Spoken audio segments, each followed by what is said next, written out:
সেবাটা দিতেছে তারা? এই যে চিকিৎসা সেবাটা এখানে দিতেছে, এই চিকিৎসা সেবাটি খুবই একটি যুগান্তকারী সেবা। একদম বিনামূল্যে সকলকে এই সেবা দিতেছে কচুয়া চাঁদপুরের উজানি মাহফিলের এই ময়দানে। যারা এখানে আসে, অনেকে এখানে আসে, এসে অসুস্থ হয়, তখন ডাক্তার কোথায় খুঁজবে, তো এখানে ফ্রি চিকিৎসা দিতেছে। খুব ভালো একটি উদ্যোগ।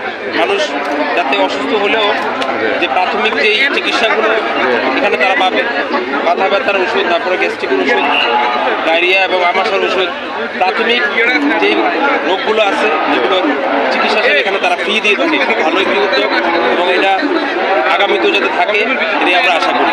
আর পানির ব্যাপারটা, এখানে ফ্রি পানির ব্যবস্থা করা হয়েছে।